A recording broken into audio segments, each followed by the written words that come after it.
Hello दोस्तों। तो आपका स्वागत है मेरे यूट्यूब चैनल शोनन क्लाउड पर। तो हम डिस्कस कर रहे थे आप सबका फेवरेट और मेरा फेवरेट एनिमे डीमन स्लेयर के बारे में।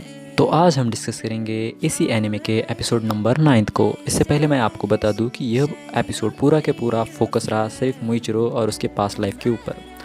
तो एपिसोड 9 की शुरुआत में हमने देखा कि किस तरह से मुइचिरो ग्योको के वाटर बबल से बाहर आया, लेकिन इसके बावजूद भी वह अपने आप को वीक महसूस करता है और शायद यह उन पॉइजनस नीडल का असर हो सकता है। लेकिन तभी वह देखता है कि बहुत सारी डीमन फिश कोटिस्तु पर अटैक करने वाली होती है और तभी हमें दिखाया जाता है मुइचिरो के पास्ट लाइफ के बारे में।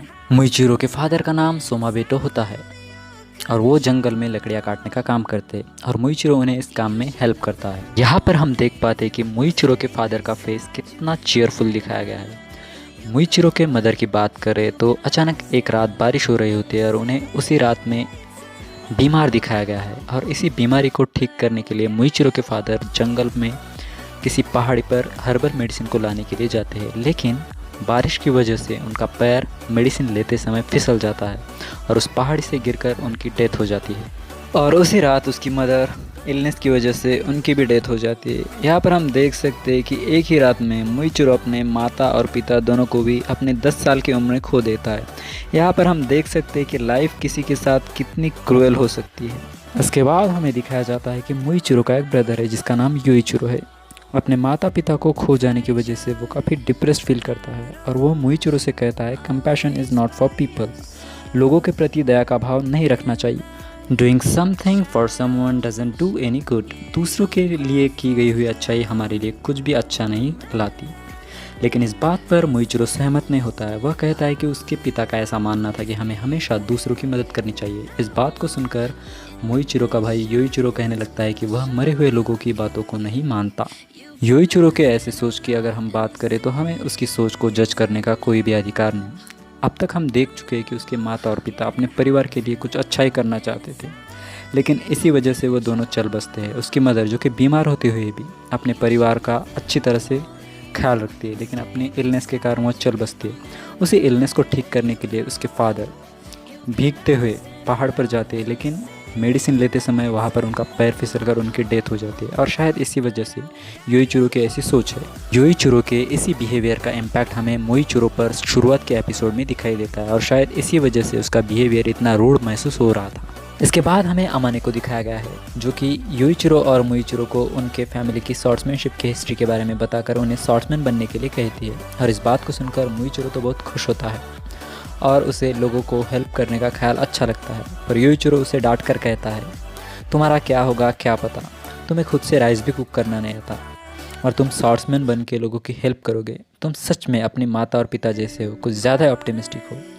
तुम्हें क्या लगता है एक माँ जो सारा दिन बिना रेस्ट किए अपने फैमिली का ख्याल रखती है और एक पिता जो कि तूफ़ान की रात में भी मेडिसिन लाने के लिए जाते हैं। मैंने माँ को कितनी बार कहा था कि रेस्ट किया करो, लेकिन वो मेरी सुने तब तो। दूसरों की हेल्प करके कुछ हासिल नहीं होगा, यह काम सिर्फ कुछ गिने चुने लोग ही कर सकते हैं। हमारे एंसेस्टर्स शॉर्ट्समैन थे तो हम इसमें क्या कर सकते हैं। मैं तुम्हारा भाई हूँ, मैं तुम्हें बताऊँगा कि क्या करना है। कुत्तों की तरह से मरने से कुछ भी हासिल नहीं होगा। I am a child of my father and mother. वो औरत अंत में तुम्हारा बस यूज़ ही करेगी। मुझे पता है कि तुम शॉर्ट्समैन बनने का सोच रहे हो, लेकिन यह कहानी यही ख़त्म होती है। जाओ और डिनर की तैयारी करो। इसके बाद दोनों के बीच की बातचीत भी रुक जाती है। एक रात दोनों भाई सो रहे होते तभी मुइचिरो की आँख खुलती है और वो पानी पीने उठता है और तभी वहाँ पर एंट्री होती है एक डीमन की। वह डीमन मुइचिरो पर अटैक करने वाला होता है, तभी उनके बीच में योइचिरो आता है और अपना एक हाथ खो देता है। पहले से इनके लाइफ में कम मुसीबतें थी जो इस डीमन को भेज दिया। यहाँ पर मुइचिरो की मुसीबतें कम होने का नाम ही नहीं ले रही है और ऐसे एनवायरनमेंट में वो पला बड़ा है, तो हमें उसके बिहेवियर को जज करने का कोई भी हक नहीं है। मुइचिरो अपने भाई को लेकर भागने लगता है, तभी डीमन फिर से अटैक करने लगता है। इसके बाद होता कुछ ऐसे है कि हमें डीमन को दिखाया जाता है। डीमन बहुत ही बुरी हालत में ज़मीन पर गिरा है और सनराइज़ होने वाला है और वह डीमन डिसइंटीग्रेट होने लगता है।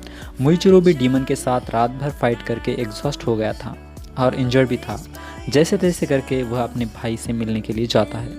उसका भाई अपनी लाइफ की अंतिम सांसें गिन रहा होता है और ईश्वर से कहने लगता है कि मेरा ब्रदर मुझसे अलग है, बड़ा ही दयालु है और वो लोगों की मदद करना चाहता है, पर मैंने उसे इसके लिए रोका। यह मेरी गलती है और आपको सज़ा देनी है तो सिर्फ मुझे ही देना प्लीज़। और अंत में हमें समझ आता है कि उसका ब्रदर उसके लिए कितना कंसर्न था, उसे कितना चाहता था। शुरुआत में उसने कहा था कि मुइचिरो का खालीपन खोखला खालीपन है, मुइचिरो का खालीपन मीनिंगलेस है, अर्थहीन है। पर अंत में वह कहता है कि मुइचिरो का खालीपन इन्फिनिट है। और तभी मुइचिरो का डीमन स्लेयर मार्क अवेकन होने लगता है और मुइचिरो एक ही अटैक में सभी डीमन फिश को मार देता है और हागे नेजुको को बचाने के लिए चला जाता है। इधर ग्योको हागे नेजुको को देखकर इरिटेट हो रहा था। हागे नेजुको इज़ वेरी डिटर्मिन गाय, जो कि अपने सॉर्ड की धार को लेकर काफ़ी कंसर्न है। वह बुरी तरह से इंजर्ड है और उसने अपनी एक आँख भी खो दी है, फिर भी वह हार नहीं मान रहा और वह अपने सॉर्ड्स की धार को शार्प किए ही जा रहा है। दूसरी तरफ हमें मुइचिरो के सॉर्ड स्मिथ को दिखाया जाता है जिसका नाम है खानामोरी, जो कि बुरी तरह से इंजर्ड है और ज़मीन पर लेटा हुआ है। और तभी वहाँ पर ग्योको उस पर अटैक करने वाला होता है, तो वहाँ पर एंट्री होती है हमारे मुइचिरो की। मुइचिरो आते ही ग्योको पर अटैक करने लगता है।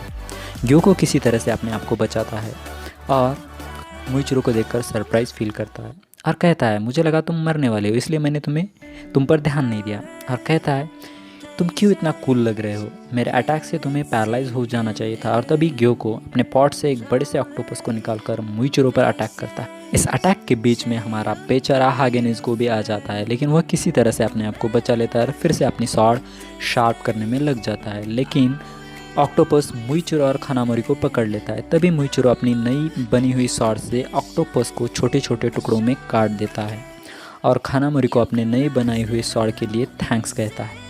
इस पर ग्योको कहने लगता है तुम कितने भी सॉर्ड्स बदल लो, इससे कुछ भी हासिल नहीं होने वाला। इसके बाद मुइचिरो अपनी ब्रीदिंग ऑफ मिस्ट ग्योनोटाइप को यूज़ करता है और तेज़ी से ऑक्टोपस को पीसेस में कट कर देता है। लेकिन ग्योको इससे बच निकलता है और कहता है तुम्हारी तेज़ी मेरे पॉट की तेज़ी के सामने कीप अप नहीं कर सकती। तभी मुइचिरो उससे कहता है तुम्हारे सेंसेस बहुत धीमे दिखाई दे रहे क्योंकि तुम 100 साल से जिंदा हो, शायद इसीलिए। तभी हम देखते हैं कि ग्योको के गले से खून निकल रहा है और मुइचिरो उसे अपने कातिलाना अंदाज में कह रहा है आई किल यू नेक्स्ट टाइम। मैं तुम्हारे सिली पॉड गेम्स के साथ हमेशा के लिए खेलना नहीं चाहता। इस पर ग्योको कहता है बच्चे बदतमीज मत बनो। और तभी मुइचिरो के पीछे से एक पॉट में से निकलकर वह मुइचिरो पर वाटर से अटैक करने लगता है, पर मुइचिरो उसके सभी अटैक को डॉच करने लगता है। और तभी इस फाइट के बीच उसे उसके भाई योइचिरो की बातें याद आने लगती है। योइचिरो कहता है कि मुझे माफ़ करना मेरे भाई, मैंने तुम्हारे साथ अच्छा बर्ताव नहीं किया और मैं ये कभी अफोर्ड भी नहीं कर सकता था। सिर्फ कुछ गिने चुने लोग ही हैं जो दूसरों के प्रति दया का भाव दिखा सकते हैं। Only the chosen ones can be kind to others. तुम अच्छे से जीना मेरे भाई मुइचिरो। ईश्वर मुझे तो नहीं बचा सके, लेकिन मुझे लगा मैं तुम्हें बचा लूँगा। मुइचिरो तुम मुझसे डिफरेंट हो और तुम दूसरों के लिए मुझसे बेहतर हो। और मुइचिरो तुम दूसरों के लिए अपनी लिमिट से बाहर जाकर लड़ सकते हो क्योंकि तुम इसी के लिए चुने गए हो। You are the chosen one. और इसी के साथ इस एपिसोड का अंत होता है। अगर वीडियो अच्छी लगे तो चैनल को सब्सक्राइब और वीडियो को लाइक करना मत भूलना। तब तक के लिए बाय।